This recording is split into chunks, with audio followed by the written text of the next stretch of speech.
जय हिंद मित्र. मराठी विरुद्ध परप्रांतीय हा वाद दिवसेंदिवस चिघळत चालला आहे. मोर्चे निघत आहेत, आंदोलनं होत आहे. परंतु हा खरंच फक्त भाषेचा प्रश्न आहे का? विचार करा, आजही मराठी माणूस अगदी प्रेमाने हिंदीत बोलतो, गैर मराठी लोकांशी अगदी आदराने वागताना दिसतो. मग प्रश्न कुठे आहे? मुद्दा भाषेचा नाही तर वागणुकीचा आहे. The tension begins not with the language but with the attitude. You want to take from the land without ever becoming a part of it. स्थानिक लोक इथले रिसोर्सेस तुमच्यासोबत शेअर करतात, अपॉर्च्युनिटी शेअर करतात, लँड शेअर करतात आणि त्या बदल्यात तुम्ही काय देता? उद्धटपणा, हेटाळणी, बंबई तुम्हारे बाप की है की असं मालकी हक्क सांगत रुबाब दाखवतात. ज्यांनी तुम्हाला प्रेमाने सामावून घेतलं त्यांचीच ओळख पुसायला बघता. जरा विचार करा, तुमच्या राज्यात, तुमच्या शहरात येऊन आम्ही असं म्हणालो की पटना, लखनौ, जयपूर तुम्हारे बाप का है क्या, तर तुमचंही रक्त उसळणार नाही का? मुद्दा फक्त भाषेचा नाहीये, मुद्दा आहे स्वाभिमानाचा, डिग्निटीचा आणि आपल्या मातीतल्या स्थानिकांच्या हक्काचा. आपण ज्या राज्यात राहतो, व्यवसाय करतो, तिथल्या भाषेचा आणि संस्कृतीचा सन्मान करणं हे अत्यावश्यक आहे. कोणी स्थानिकांना डिचवत असेल, दादागिरी करत असेल तर उद्रेक होणं स्वाभाविक आहे. परंतु मारहाण करणे हे देखील सोल्युशन नक्कीच नाहीये. ती आहे फक्त तात्कालीन प्रतिक्रिया. खरं तर आपण मराठी जनांनी देखील थोडं खोलात शिरण्याची गरज आहे. थोडं निरीक्षण आणि आत्मपरीक्षण करण्याची गरज आहे. आता हेच बघा ना, मुंबई, महाराष्ट्राची राजधानी, इथला मराठी माणूस घरी मराठी बोलतो आणि बाहेर पडल्यानंतर हिंदी. दोन मराठी माणसं जरी भेटली तरी त्यांचा संवाद हिंदीत सुरू होतो. का? कारण त्यांना कदाचित हिंदी बोलणं जास्त सोफिस्टिकेटेड किंवा मॉडर्न वाटत असावं असं मला वाटतं. परिणाम काय? तर इतर राज्यातील लोकांनी मराठी माणसाला गृहीत धरणं सुरू केलं. आज हिंदी बोलणारे इतके डॉमिनंट झाले आहेत की ते मराठी माणसांना पब्लिक प्लेसेसवर खुलेआम आव्हान देताना दिसतात. मराठी अस्तित्वाला दुय्यम लेखतात. थोडं खोलात शिरून विचार केला तर आपल्याला हे लक्षात येईल की हे प्रकरण मराठी हिंदी डिवाइड पुरतं मर्यादित नाही.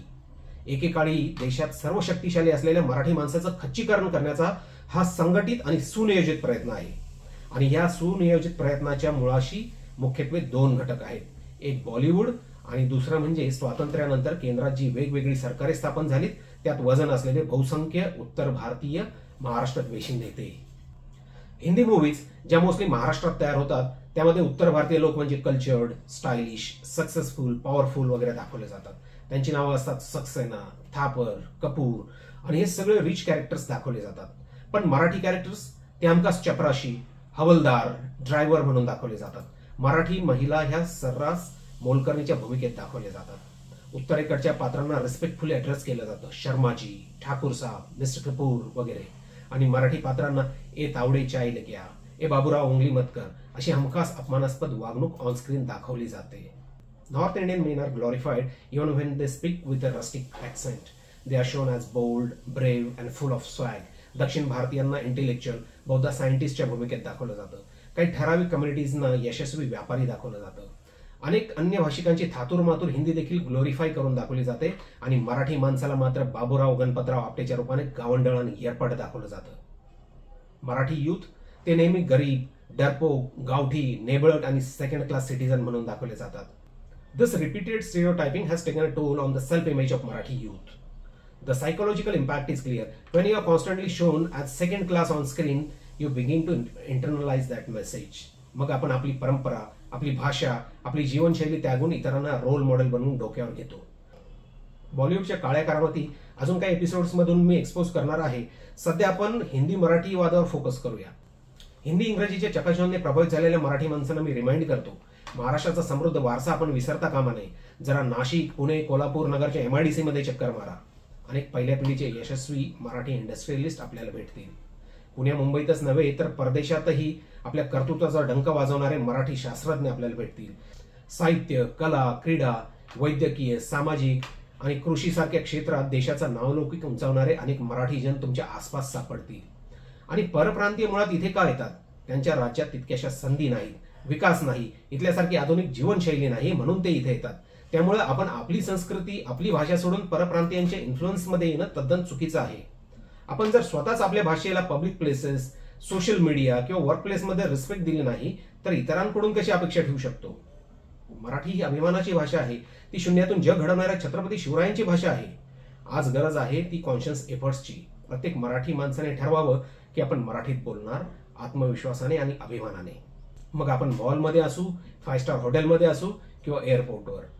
ही आपली मातृभूमी आहे आणि आपली मातृभाषा हीच इथे सर्वप्रथम चालली पाहिजे. आपण जर आजच सावध झालो नाही तर उद्या आपली ही ओळख हरवायला वेळ लागणार नाही. मराठी माणसा, आता तरी जागा हो. तुझ्या भाषेचा, तुझ्या अस्तित्वाचा अभिमान बाळग. मी इतर राज्यातून येणाऱ्या लोकांना पण सांगू इच्छितो, मराठी माणूस हा मोठ्या मनाचा आहे. तो सर्व प्रांतातल्या लोकांशी प्रेमाने वागतो आणि वागणार. तुम्ही इथे आलात, व्यापार केलात, सांस्कृतिक आदान प्रदान केली, इथल्या लोकांशी सौजन्याने वागलात, इथल्या समाजाशी एकरूप झालात, तर मराठी माणूस तुम्हाला नेहमीच सन्मानाची वागणूक देणार. मात्र इथे येऊन तुम्ही तिकडची संस्कृती, भाषा शैली, मुजोरी, आरेरावी आणि भाईगिरी जर स्थानिकांवर थोपवण्याचा प्रयत्न कराल किंवा कोणाच्या तरी राजकीय महत्वाकांक्षांपोटी स्थानिकांशी संघर्ष कराल, तर त्यातून काहीच चांगले साध्य होणार नाही. सर्वांचे नुकसानच होईल. आपण सर्व भारतीय आहोत. देशभरात कुठे उदरनिर्वाहाचा मूलभूत अधिकार आपल्या संविधानाने दिलेला आहे. मात्र भाषावर प्रांत रचनेचे सूत्र देखील संविधानाने स्वीकारले आहे, याचे भान ठेवावे. भारतातील प्रत्येक राज्याचा आम्ही सन्मान करतो. सर्व भाषिकांचा आम्ही भारतीय म्हणून स्वीकार करतो. मात्र परप्रांतीयांनी देखील दुधात मिसळलेल्या साखरेसारखं राहावं. स्थानिकांच्या स्वाभिमानाचा आणि भावनांचा आदर ठेवावा आणि देशाला व राज्याला पुढे नेण्यासाठी एकजुटीने योगदान द्यावे. मित्र, बॉलिवूड एक्सपोज्ड ह्या सिरीज अंतर्गत काही व्हिडिओज मी लवकरच घेऊन येणार आहे. शिवाय नाशिक, मुंबई, पुणे महापालिका निवडणुकांच्या पार्श्वभूमीवर democracy decoded smart voter series ही 10 अभ्यासपूर्ण व्हिडिओची मालिका पण लवकरच सादर करणार आहे. नोटिफिकेशनसाठी सबस्क्राईब करा, लाईक करा. धन्यवाद. जय हिंद, जय महाराष्ट्र.